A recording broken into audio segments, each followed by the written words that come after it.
I have with me today Timothea Goddard. She's the director of Open Ground, an Australia-wide network of clinicians and teachers offering mindfulness-based stress reduction, MBSR, and related programs. She's recognised as a pioneer in bringing MBSR to Australia over the past 14 years.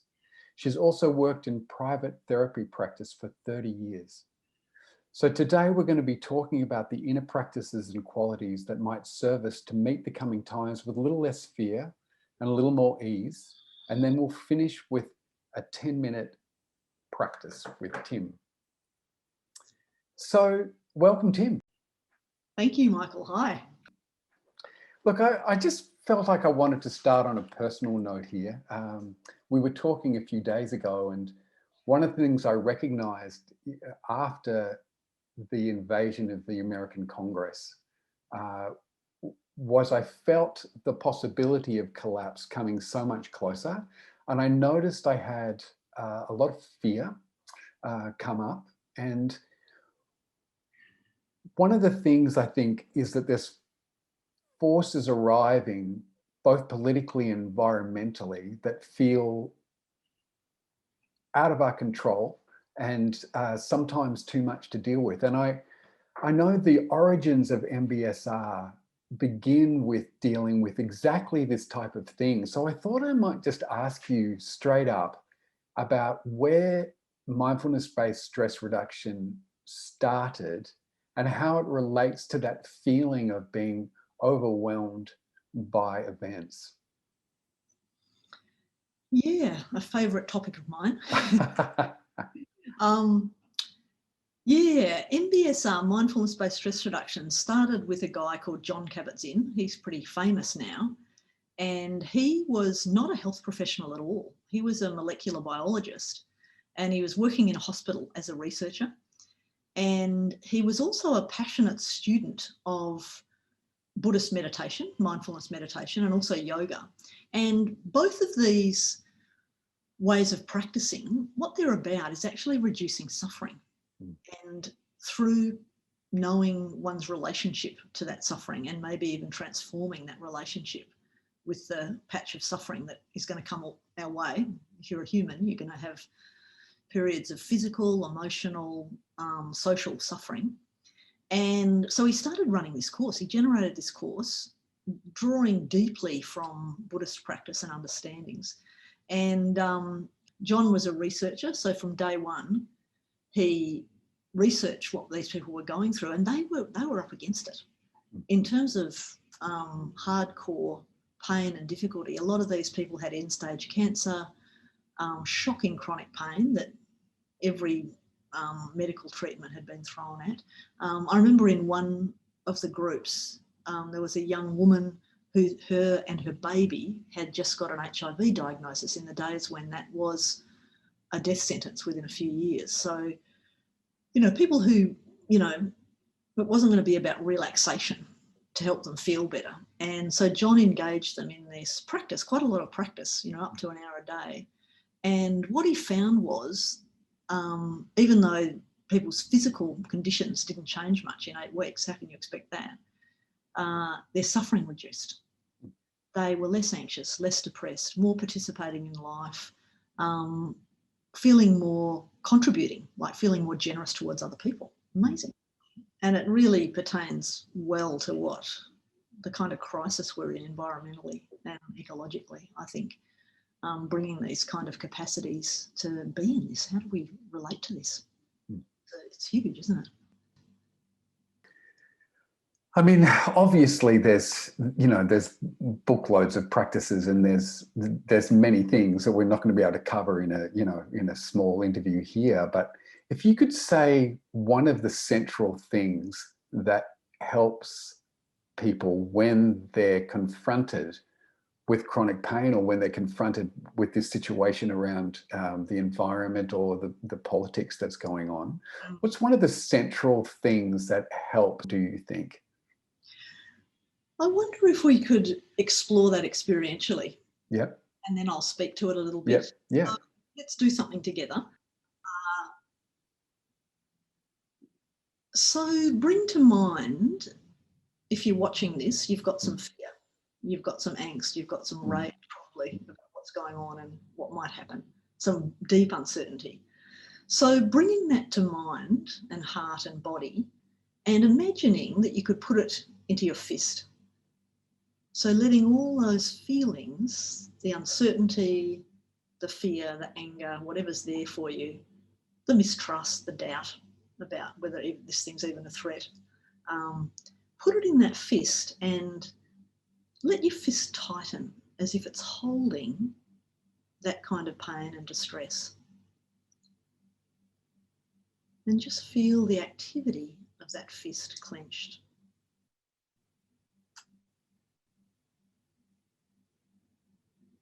And now, bringing your other hand just underneath that fist. So, without making any demands on the fist. So, in a way, that other hand is saying, I'm here. You're not alone. So just giving that fist the message through this gentle, receptive holding contact of the other hand. I'm here. You're not alone.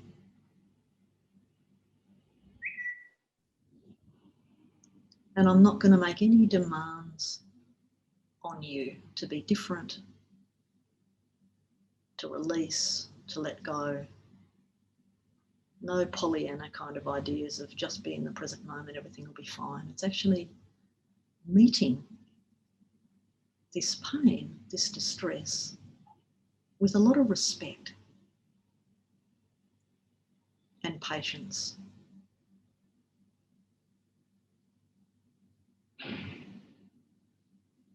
And in offering this metaphor, it's like our awareness can actually hold our distress. And something very interesting starts to happen when pockets of distress, the parts of ourselves that are very reactive, meet this very respectful, loving, clear knowing.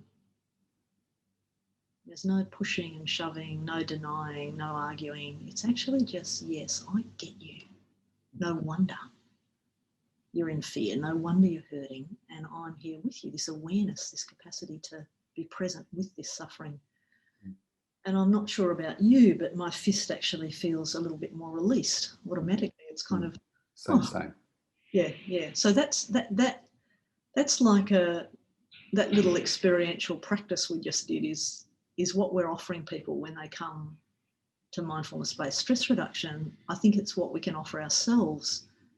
So this stuff that might be coming up, these emotions about, what you named as this planetary threat, they're big, but they are the ordinary stuff of being a person. Doubt, fear, anger, distress, uncertainty. Humans hate uncertainty. We want to be certain. And so, but how do we hold uncertainty? How do we be present to uncertainty and all the other things, grief? If you really take this in, that there's going to be a lot of loss for a lot of creatures, a lot of cultures, not just humans. It's like, and I can go about my life quite happily because I have a life. I'm blessed to be white and middle class, really the privileges that are in my life. And I'm also older. I've already had a good run. And so for me, this thing, it often comes to me in the middle of the night. I have like absolute shock that, because I've done a lot of reading in the last couple of years, and it's like, oh my God. But then, humans have this incredible capacity to just, just get on with things and enjoy other things, which is healthy too, actually. Yes.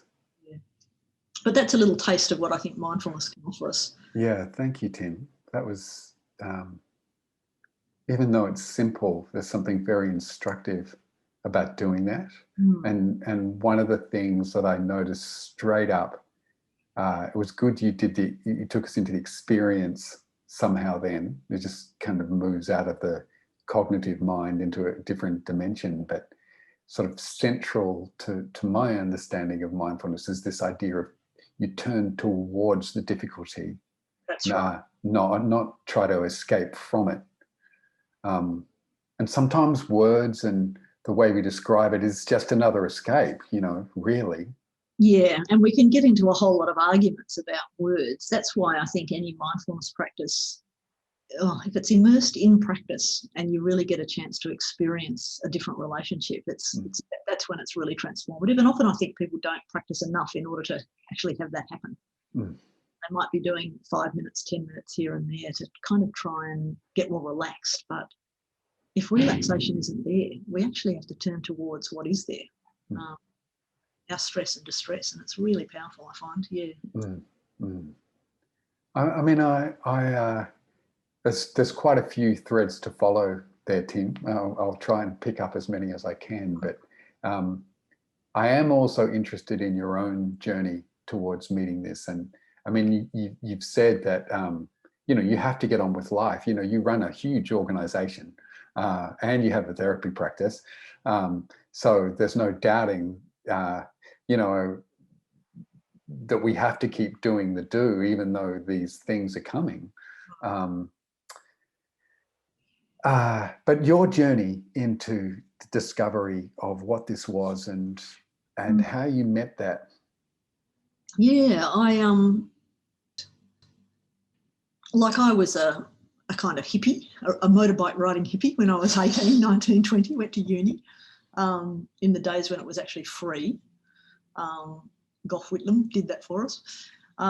So I was in an environment where I kind of knew about climate change and ecological degradation through the 70s, 80s.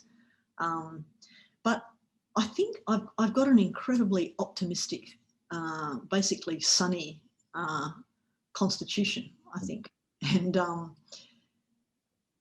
And also this kind of,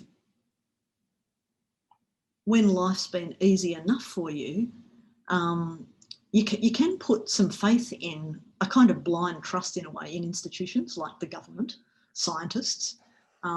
So surely, sure things can be bad, but surely someone's going to work this out so that the end of the world doesn't happen, or that, there's mass extinctions across the whole planet and people are, not going to be able to have enough to eat. Like, surely someone will have worked this out. Like, that was my sort of stance, really.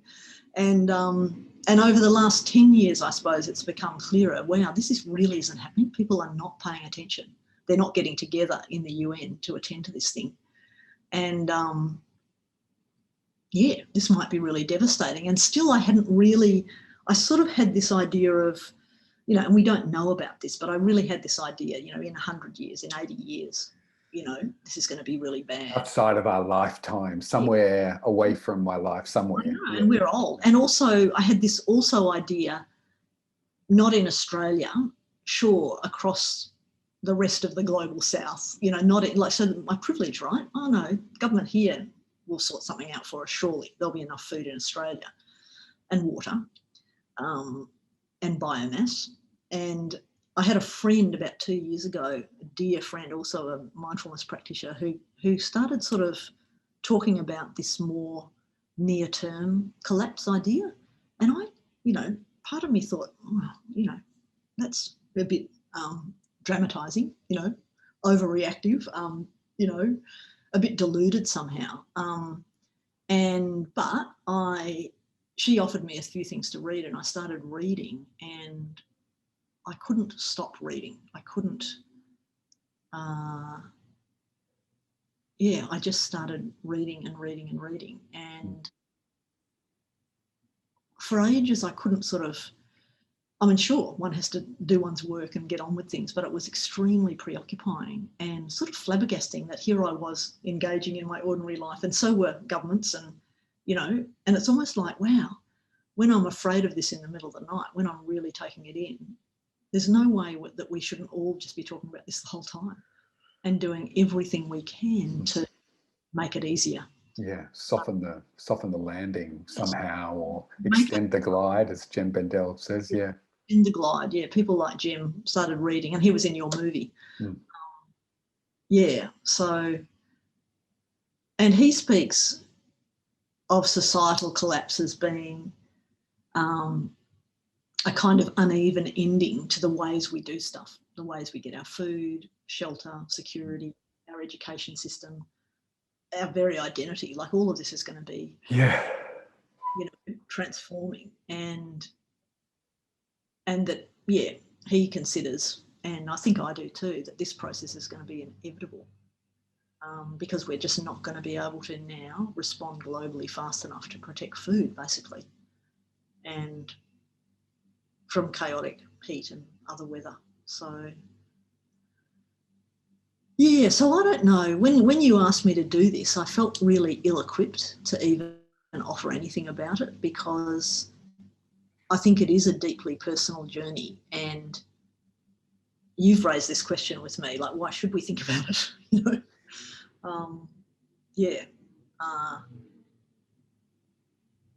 But I think about it. I suppose I've read enough to know that it's true. There's some truth in it from the scientist's point of view, and also how I've been managing it is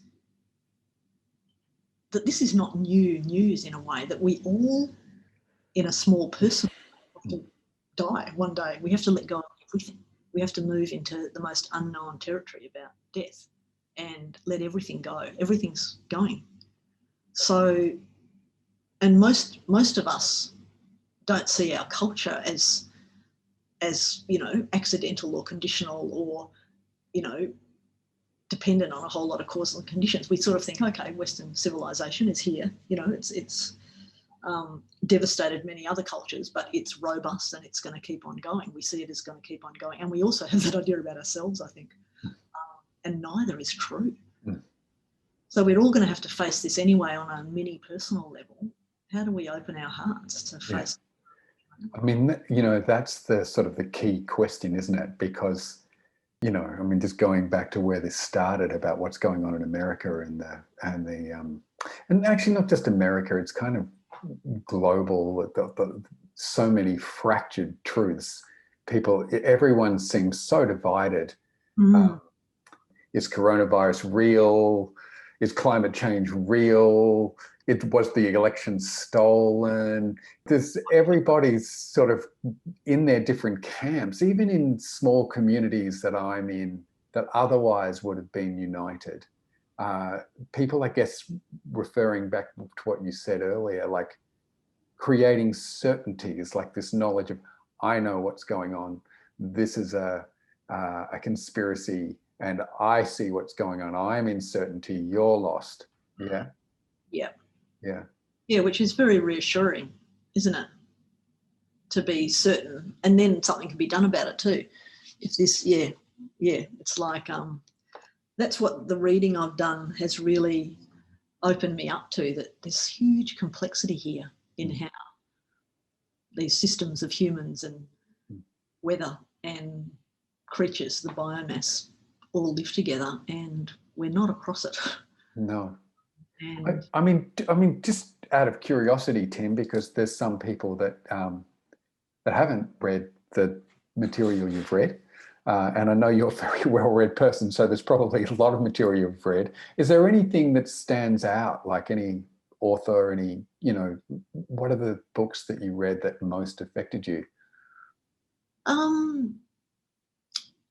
Most recently, Jem Bendel's stuff, which is available on the Deep Adaptation website. Yeah. He has such a beautiful capacity for the science, but also for the heart of this. Yeah. Yes, he does. And I suppose Naomi Klein's stuff really embeds one in the kind of interconnectedness of the social, economic, political order that has been interested in a kind of we all participate in it. Nature's there to be used, to be dominated, to be instrumental for humans, to get whatever we want. And we have such an entitled kind of, many of us, entitled relationship to nature in this civilization that we're in. I mean, it's such a disconnect, really, the societal norms that we've grown up in, being so disconnected from the land, as if it didn't feed us, as if it didn't support us, as if it wasn't the baseline truth. Yeah, And it's just never ending, as if like that disconnect enables it to be, oh yeah, you go to shops to get food and we've got everything we want to eat. And it's that kind of, when I really drop into the reality of maybe not having many kinds of food to eat, you know, when things start unraveling, that's where I really feel my privilege. yeah. And feel, oh my God, that's so confronting. Mm. Yeah, and we live in these dense places where I've got some basil and some cherry tomatoes in my backyard, flat that I share with 4 other families. It's not going to go far. Yeah. I mean, just talking about that idea of the domination of nature too, I mean, one of the things from the documentary that's really stayed with me is Stan talking about that. It's a Cree word, Stan Rushworth from the interview, the Cree word wetiko, which is basically cannibal. And it talks about that aspect of us as humans that eats, consumes, disrespects, owns. And as I'm finding out more about that, I mean, it's so obvious in the Western culture, but they had a lot of myths about how to deal with it as a part of human nature from the beginning. It just seems in our particular culture, it's honored and revered as something that we should be aiming for. Yeah, it's a value, isn't it? It's a value, individualism and go-getterness and make something happen. And yeah, and I've heard this joke, you would have heard it, that people, we're more willing to imagine the end of the world than the end of capitalism. We can't imagine letting go of the economy that I'm involved in. Yeah. And this economy is based on the idea that I can and should have what I want. And I want it. Well, that's where our economy runs, doesn't it? In terms of housing, cars, technology, employment, education even. And it has been the white middle class fantasy. And for some, it's been possible. But to really start seeing that as just a contingent thing and Stan Rushworth, when he talked about knowing about collapse, knowing about this kind of degradation, he said, we've been through it, we've lived it as an Indigenous person. And that was just like, oh my God. Yeah. And people in Australia have lived it. People all over the world have lived it. As their way of doing things, which is a way of describing culture, their way of doing things has been smashed and run behind and has been unable to function in the way it did. Give them a delightful way of living. Yeah. Now it's Western civilization's turn for that. And in that context, like, it's a maturity. We have to face that, I think. I think it's a call to maturity.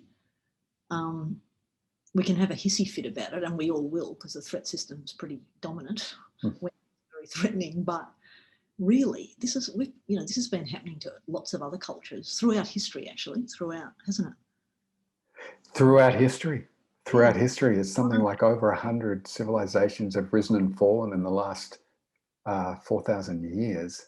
Yeah. So it's just difficult to imagine. And I think even as we talk about this, and I spend a lot of time considering this, and there's probably not too many hours of any day goes by where I don't have a wave of something. When I look at something, I recognize the brevity. Or when I look at the young people and I can feel, what's in front of them, or I look at the trees or the sea, it comes in repeated waves. And, I guess I keep returning to this because what I can see, especially when I look at America, is this wave of violence that ensues from so much loss, so much uncertainty.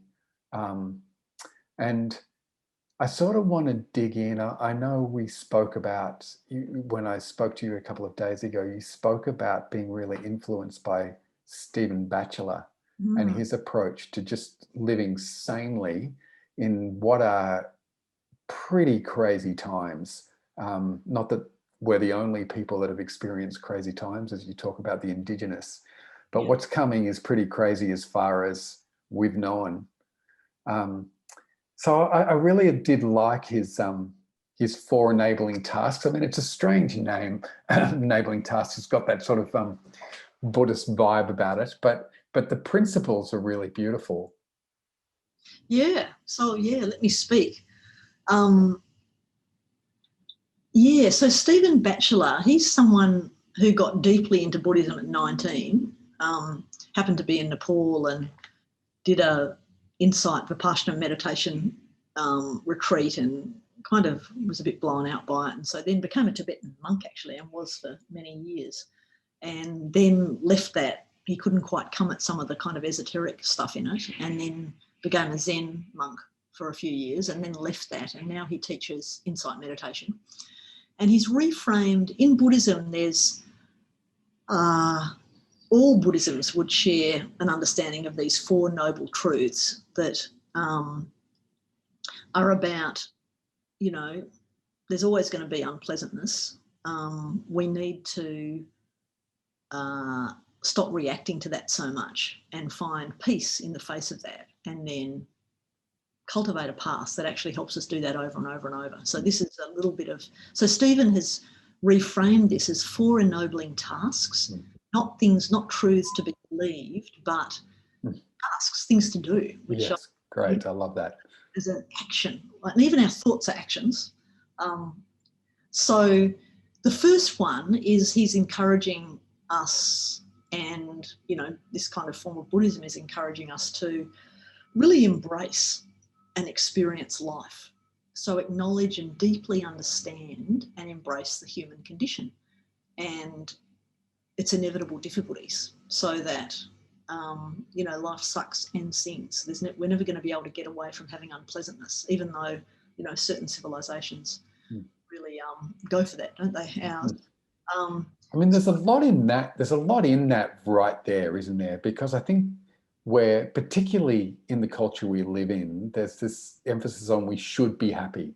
And if we're not happy, then there's something wrong with us, or we've failed in some way, or someone's done something bad to us.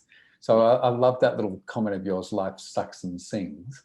And often, the kind of unhappiness that's here, if we just do things to kind of get rid of it or try and get rid of it, we're not actually listening to that part of ourselves that might need to be heard and grieved, and that's transformative. We're so often wanting to hop over the inevitable difficulties of being a human, and not deeply understanding all the different parts of ourselves that actually need a voice. And it's not all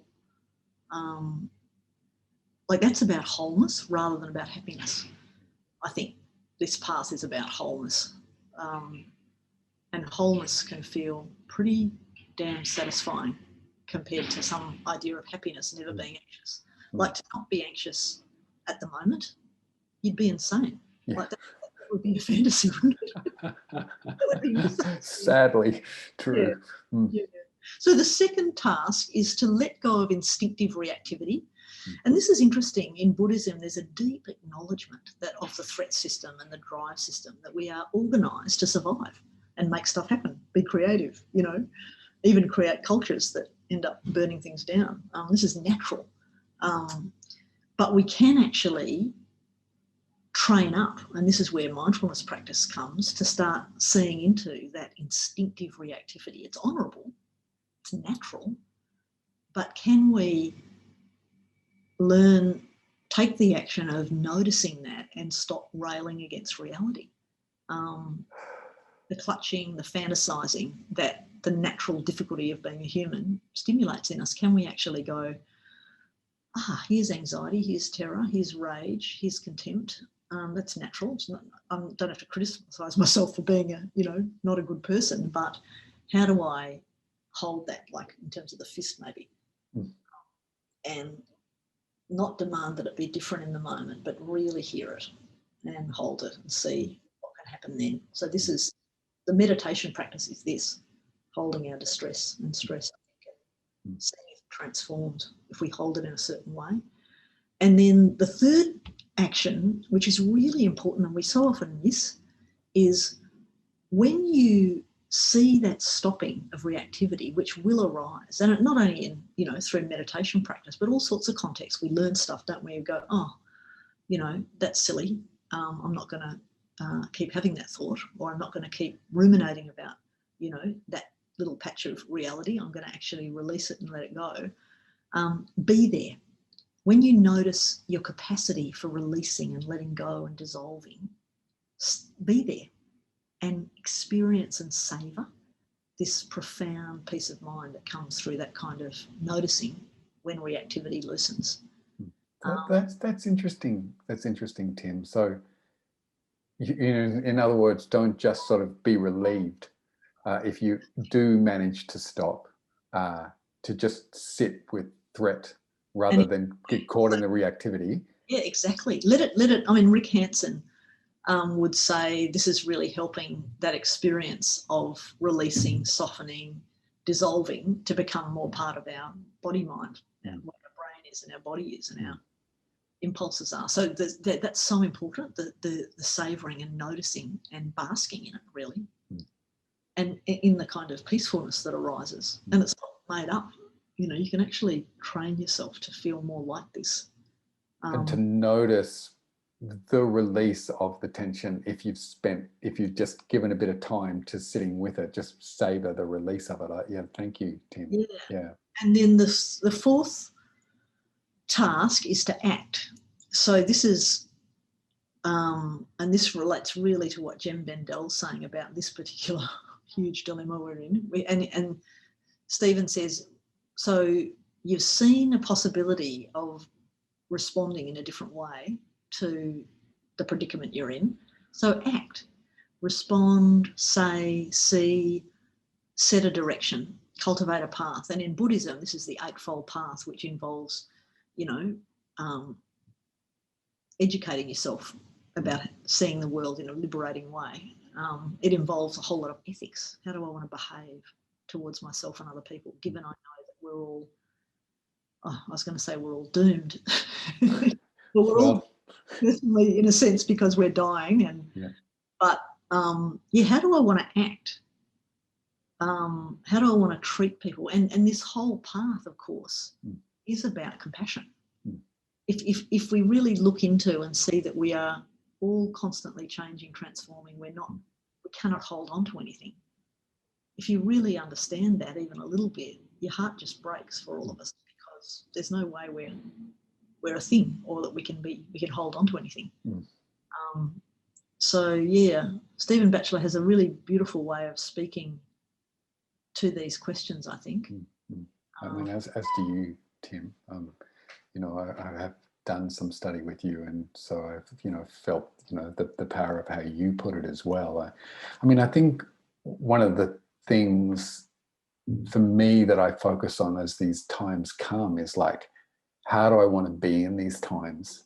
You know, even if the worst comes, which is likely, how do I want to be as I meet those worst possible events? And I think one of the things you're offering there in that little outline is it's not just, you know, my intention is to be this, it's also a practice that I can be in on a daily level to handle the small things better, so I can handle the big things when they come, even just a little bit better. You know, I don't know if we can do it perfectly, but just a little bit better can make this whole thing just a little bit easier, you know, little bit less crazy.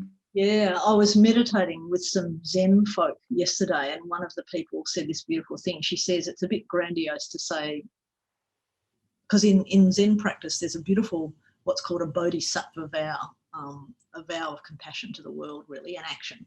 And one of it is, you know, the many beings are numberless. I vow to save them. And she said, well, I might not be able to save the world, but I can serve the world. Serve? Yeah. Yeah, serve the world. And so I can take responsibility, even if we're going through, even if this, you know, this big thing's coming.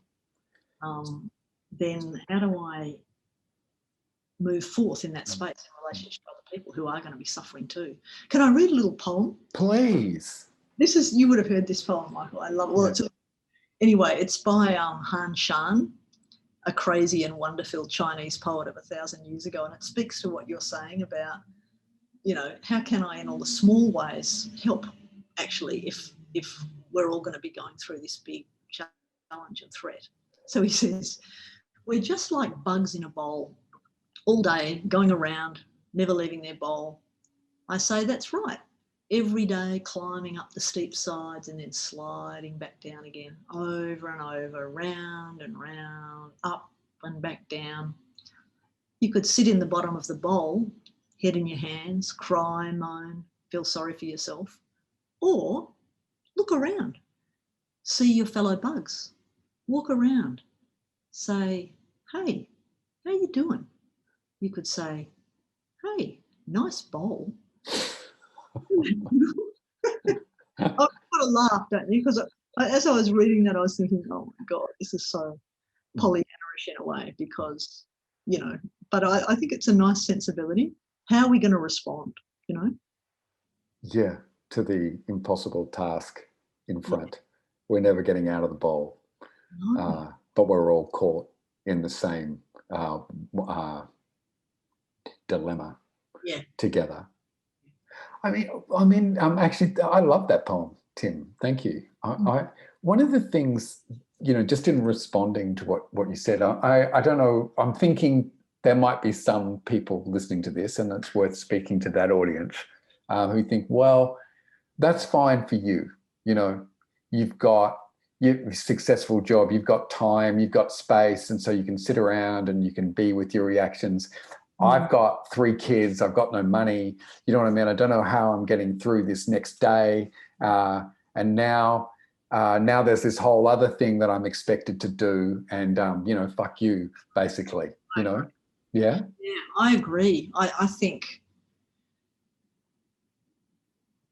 I think why look, why, and I think many people are facing this catastrophe in all those ways. Like if you've got 3 kids and insecure work and not a control over where you're living, and that is the full catastrophe that we're going to be in. Yes. So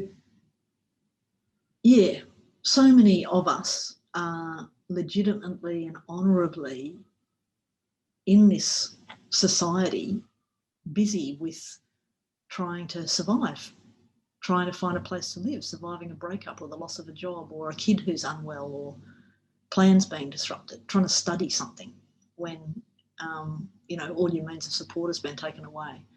So to even have a mind for this bigger threat, it's just too hard on top of all this really legitimate, important activity. So, and I don't sort of think, in a way, that's not denial, is it? Because if I was in, I just don't think that's the right word. It's actually busy with surviving and living and trying to flourish, and and it's so honourable. And it's easy when all that stuff, all those institutions and things like jobs are able to be gone for. One has to keep doing that in order to live. And that does really give us this idea of, well, it can't be that bad. Everything's business as usual, actually. And we have to be in business as usual until it's not. I guess there's, people approach that from a whole lot of different ways, don't they?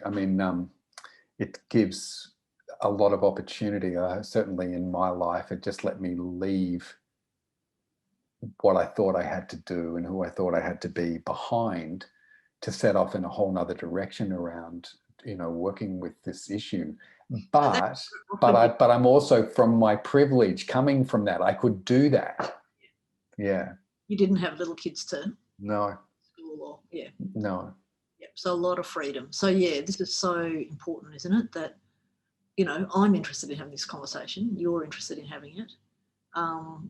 And many other people don't even think it's worthwhile having. It's not even true. I think all of that is so legitimate. Mm. Like, yeah, what do we do? Mm.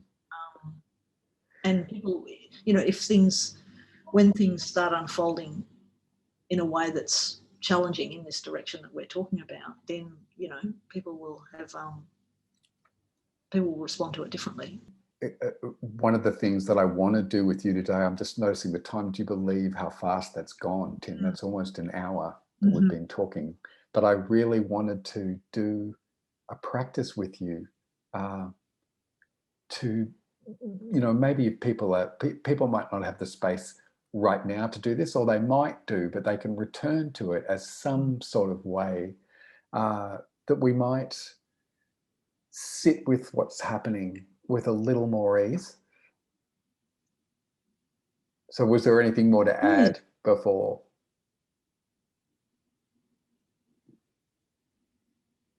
Yeah, I think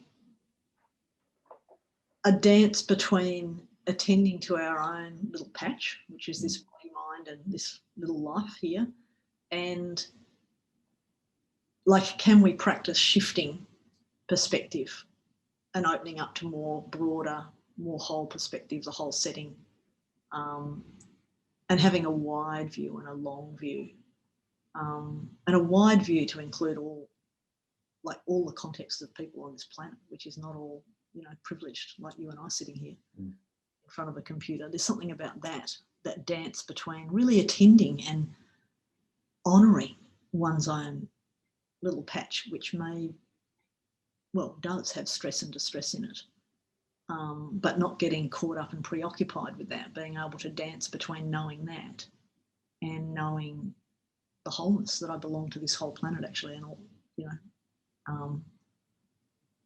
I belong to nature. I'm of nature. So that feels,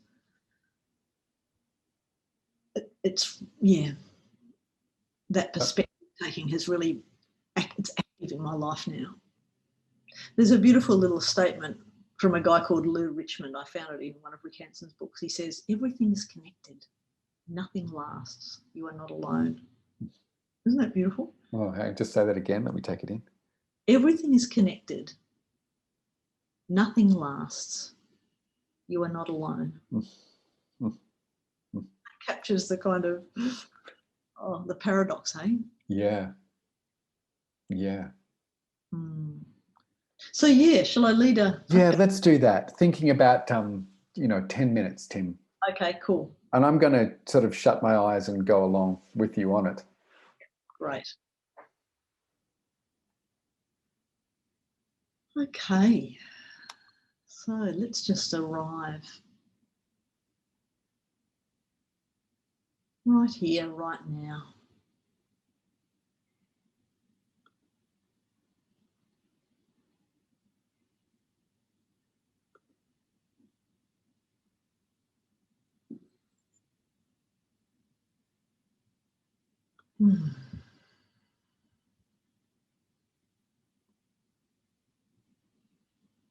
And just feeling into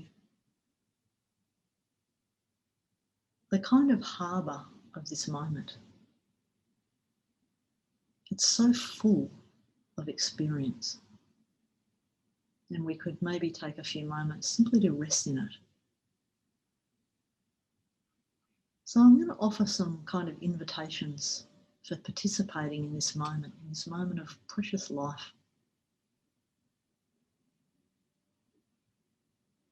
So really resting your attention in how you're experiencing your body right now.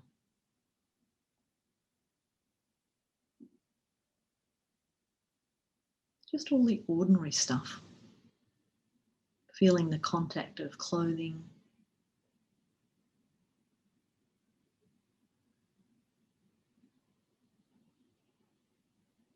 Contact of the air on your skin. Contact of gravity, feeling your body resting on the earth. Pressure through your seat and your feet.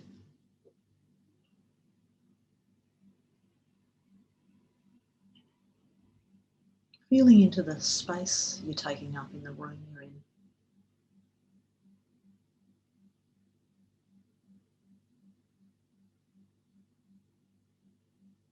a body among many bodies.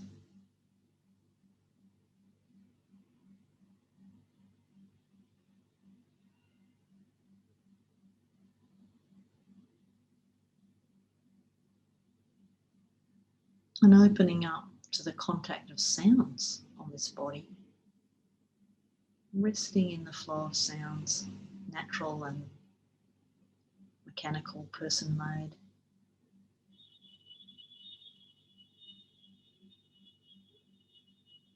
This is this moment, touching and being touched by the world.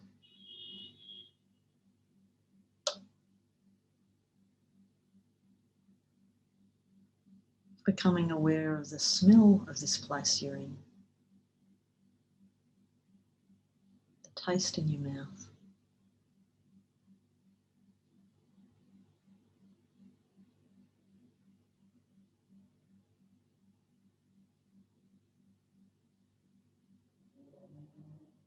and all of the internal sensations,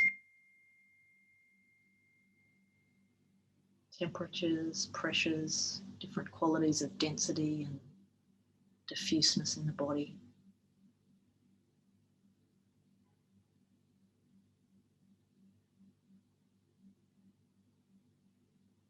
Taking in the visual field, if your eyes are closed, you might want to open them and check out the screen. But also maybe letting your head turn and take in the room, the light, the shapes. And just notice how you're using your eyes. So often in this culture, we have to use our eyes in a way that's kind of instrumental. We're trying to make sense of or make something happen in a way, get information. But just see if you can let your eyes soften. Softening the eyes, and as if we're just receiving the world, not trying to do something to it.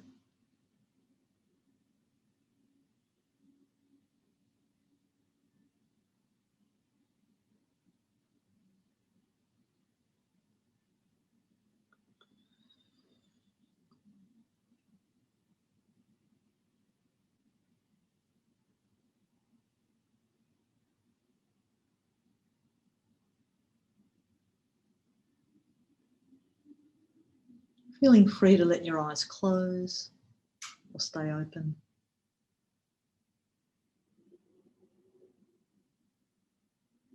And resting into the experience of breathing, the fullness of this moment, including breathing.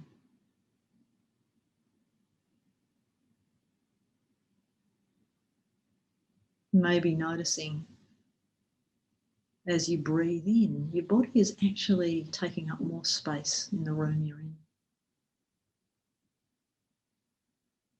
And as you breathe out, the body's becoming smaller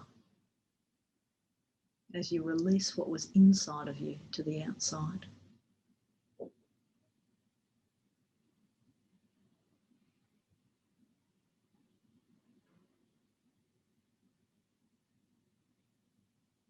Feeling into the experience of this exchange, always happening since we breathed our first breath, and which will end when we take our last breath.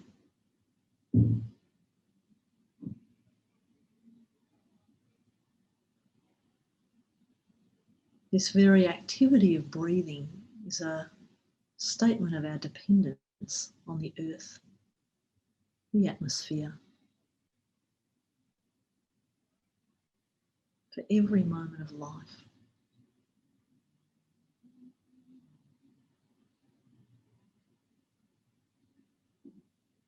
As we breathe together right now, just having a deep appreciation, recognition for the interdependence with all the green things, the trees, the plants, fungi, part of things resting on the earth, breathing.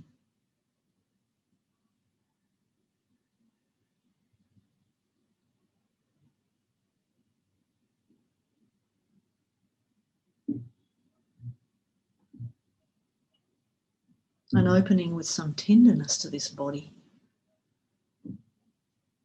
A body like all other bodies on this planet.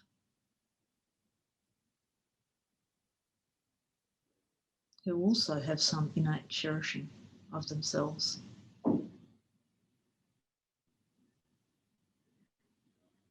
The bodies of other mammals, fierce, tender mammals just like us.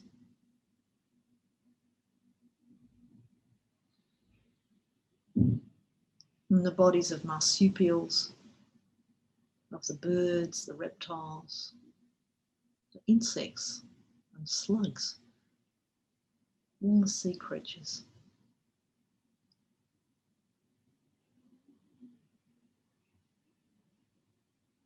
Letting your open-heartedness, letting your generosity kind of radiate out to all other beings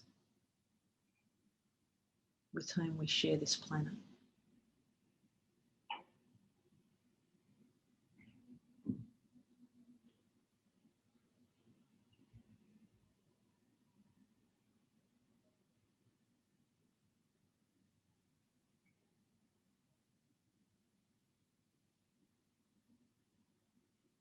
And I'd like to maybe read a poem by Carl Sandburg. He writes this poem about our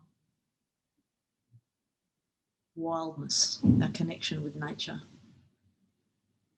and even our reactivity, our threat system, our drive system, which has maybe got us into quite a bit of this trouble, can be included as part of our wholeness, honouring our wild nature, our protective nature, which has evolved over millions of years and which we share with so many other critters on the earth. So this is the poem. It's called Wilderness. There's a wolf in me, fangs pointed for tearing gashes, a red tongue for raw meat, and the hot lapping of blood. I keep this wolf because the wilderness gave it to me, and the wilderness will not let it go. There's a fox in me, a silver grey fox. I sniff and guess. I pick things out of the wind and the air. I nose in the night, the dark night, and take sleepers and eat them and hide the feathers. I circle and loop and double cross. There's a hog in me, a snout and a belly, a machinery for eating and grunting, a machinery for sleeping satisfied in the sun. I got this too from the wilderness, and the wilderness will not let it go. There's a fish in me. I know I came from salt blue water gates. I scurried with shoals of herring. I blew water spouts with porpoises before land was, before the water went down, before Noah, before the first chapter of Genesis. There's a baboon in me, clambering, clawed, dog-faced, yelping of galoot's hunger, hairy under the armpits. Here are the hawk-eyed, hankering men. Here are the blonde and blue-eyed women. Here they hide, curled asleep, waiting, ready to snarl and kill, ready to sing and give milk, waiting. I keep the baboon because the wilderness says so. There's an eagle in me and a mockingbird, and the eagle flies among the rocky mountains of my dreams and fights among the Sierra crags of what I want. And the mockingbird warbles in the early forenoon before the dew is gone, warbles in the underbrush of my Chattanoogas of hope, gushes over the blue Ozark foothills of my wishes. And I got the eagle and the mockingbird from the wilderness. I got a zoo. I got a menagerie inside my ribs, under my bony head, under my red valve heart. And I got something else. It's a man-child heart, a woman-child heart. It is a father and mother and lover. It came from God knows where, It's going to God knows where. For I am the keeper of the zoo. I say yes and no. I sing and kill and work. I am a pal of the world. I came from the wilderness.